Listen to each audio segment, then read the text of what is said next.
Ukwikukira kuri Jesse Gonda guha nuko igihugu gishobora kwifashisha ibintu gikeneye mu buzima bwa misi yose ku gatwe kayo, yaba ku mahera yaba n'ibindi byose, akaba ari iyo nyene ishobora kwifashisha ko itarinze kwama irondera mu makungu.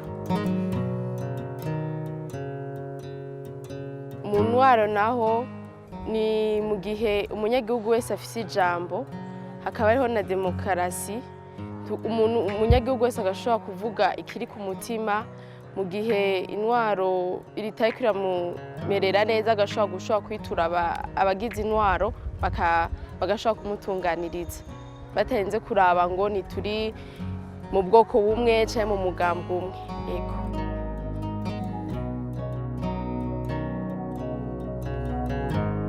Kugira igihugu rero uvuge ngo carikukiye nuko mu bisata bimwe bimwe vyoba biboneka, nko mu ntwaro akaba ari abanyagihugu abarundi nyene dufatiye mu Burundi, akaba ari abarundi nyene batwara mu ntwaro z'igihugu, ari mu vy'amashure mu gutanga indero y'abana, akaba ari abarundi nyene batanga izo nyigisho z'igihugu bakundishe abanyagihugu igihugu cabo. Ego, ntiyabe ari abantu b'abanyamahanga kuko boza batwigisha ivy'iwabo atari ivyo vy'iwacu.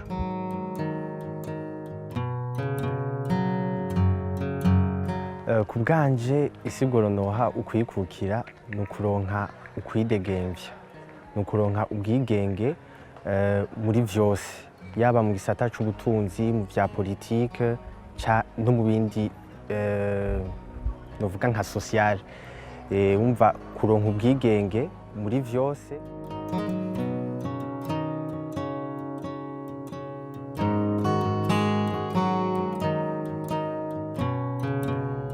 Kuva aho twikukiye ndashobora kuvuga yuko bimwe bimwe ntituri kwijana ibice kwijana byose hamwe ngo twarikukiye, ariko turagerageza kurondera uko kwikukira tukaguma tukugendera.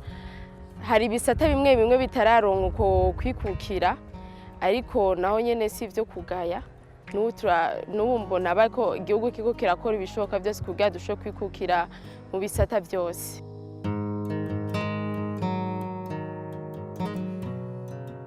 Ivyo numva batwigisha nuko Burundi bwikuye abakoroni, niko babwiye bavuga ngo niko kwikukira. Nkuko navuze ukwikukira ku bwanje ni ukwidegemvya, nkuko ndabibona rero ngaha muri ino misi ko ari ivyo mbona. Ego twarikukiye muga nyene haracarimwo utuntu tumwe tubuze, nkuko kwikukira igihugu cose canke kwikukira muri vyose, muga nkuko jewe ku bwanje haracasigaye utuntu duke nko kwikukira mu butunzi, haracabuze utuntu tumwe gusa kugira dushobore kwigenga muri vyose. Nk'ubutunzi ntitugume dusaba imfashanyo, ibintu nk'ivyo.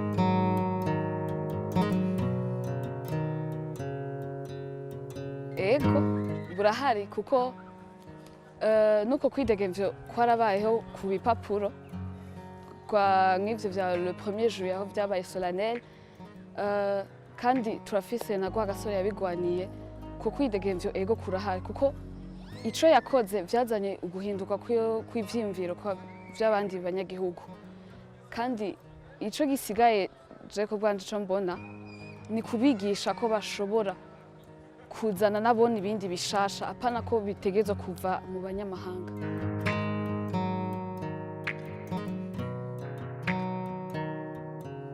Ubwanje novuga ko twagushikiriye, naho harimo utunenge tumwe dushobora kuza turameliora. Ku bwanje twaragushikiriye kuko kubona ubu unye ku rwego rwa politike dushobora kwifatira ingingo, tugafata amategeko tukayatora ku banyagihugu yerekeye, akajaho kandi atamunyamahanga yaje kuyavuga ngo bayatore. Kubona yuko ku gisata ca politike dusigaye dufise abantu batwara igihugu b'abarundi atari abanyamahanga, kuko ndibuka ukwigenga tutarakuronka, uko kwikukira tutarakuronka twatwagwa n'abazungu. Abazungu nibo bafata novuga amaposte yose ahari mu Burundi. Tutagiye na kure no mu gisata c'inyigisho, ndibaza ni ibintu biboneka gose abazungu nibo bigisha. Mugabo ubu turiko turabiraba duhereye no muri universite yacu ya Lumière, turabona yuko abarundi nibo basigaye bigisha kandi barafise ubumenyi. Novuga yo kwigenga twarakuronse, naho hakirimo utunenge tumwe tumwe dushobora kuza turameliora buke buke.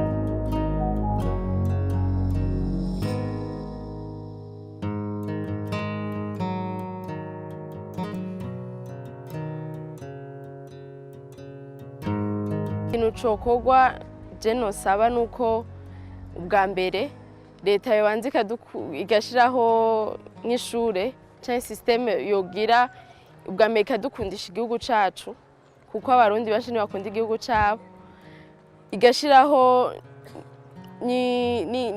n'itunganwa rishasha ryo gutoza amakori kugira dushobore kwigenga mu bijanye n'ubutunzi.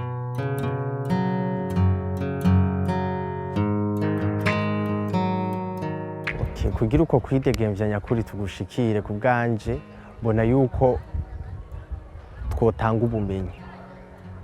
Kubera gushika kuri iki gihe, ego biriko biraza mugabo abarundi si benshi barashobora kuronka ubwo bumenyi, si benshi barashobora kumenya gusoma no kwandika, kuko amategeko aratorwa mugabo wa Murundi wa kure ntamenye icatowe, ntamenye ikimwerekeye, ntamenye ukuntu ashobora gukoresha iryo tegeko kuri we akaronka ikintu nk'umurundi. Umva ku bwanje ubwa mbere na mbere ku gisata co kwigisha twocameliora gose, abarundi bakamara mu bwenge bose bakamenya gusoma no kwandika, omwe basi baronke izo nyigisho zo gusoma no kwandika, bamenye yuko itegeko ritowe ni ryabo kandi bamenye yuko bashobora kurikoresha aho bashatse no mu bindi ntahenze ndavuga. Hama ku gisata naho c'ubutunzi, ubu unye turabona yuko mu Burundi ego biriko biraza mugabo turacabona yuko vyinshi urudandazwa rwinshi rurinjira gusumba igisohoka, naho mu Burundi turafise vraiment ubutunzi mw'isi tutarinze turavuga, mugabo ubwo butunzi ugasanga ntibukoreshwa, bwakoreshwa naho ugasanga abino ntibashobora kububenefisya, abino ntibaburyohererwa.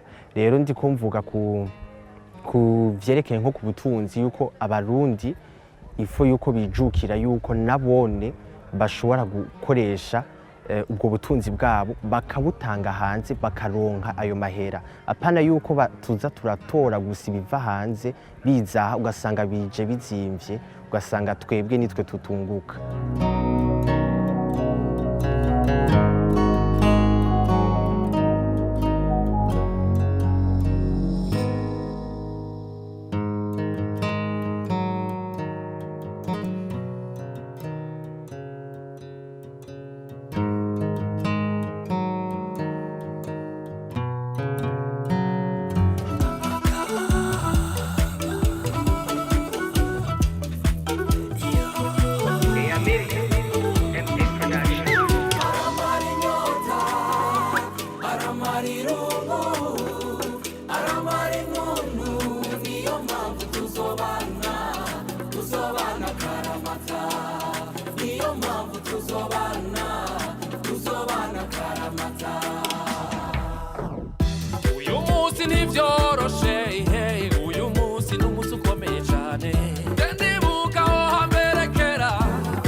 Tugenda turasangira utujumu two mu kigira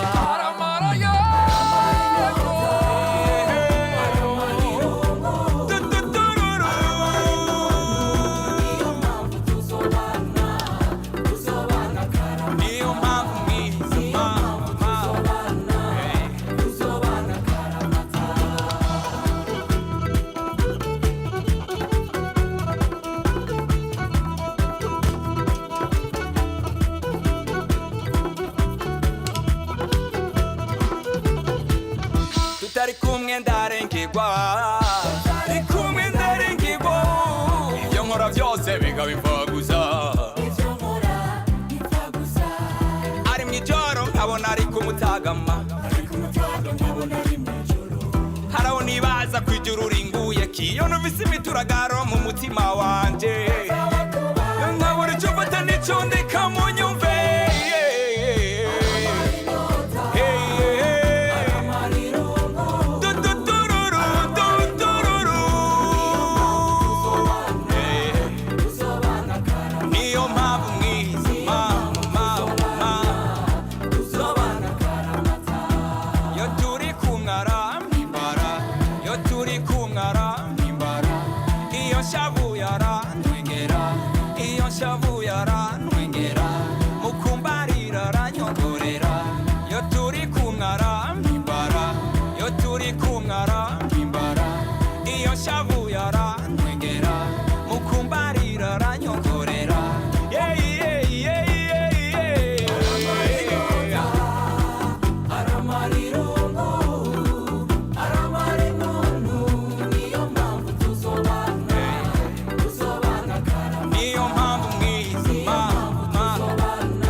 Baby, don't leave me alone. You do me nice, you got me in the mood. I like your body when you move. Everything fine, you look so good.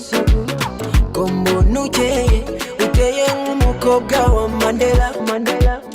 Oh, you rarenze, sinobisha biboneka.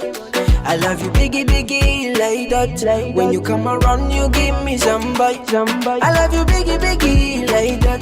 Mubonye nga chamera neza. Kana kama mamiza wiwacu. Undira shame, kujani waju. Yamana mwiza kubali basi. Utemere ni wewe ngunda na undi ngunda. Yo. Angelina. Baby, you're my type, ndakushaka Angelina.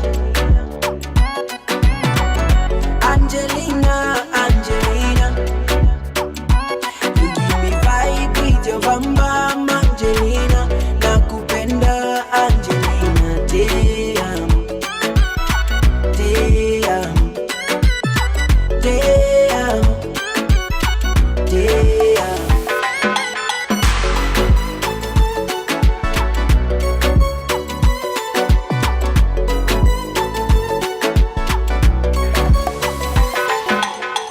Let me take you to my koto, where they get the way I really love ya. You are my culture, temere na undi numva ngoma. Oya na undi niwe shaka, baby you bring me more fire. Oya na undi niwe shaka, baby teno kini kato kanyumiza. Kana kama mamiza wiwacu. Undira shame, kujani waju. Yamana mwiza kubali basi. Utemere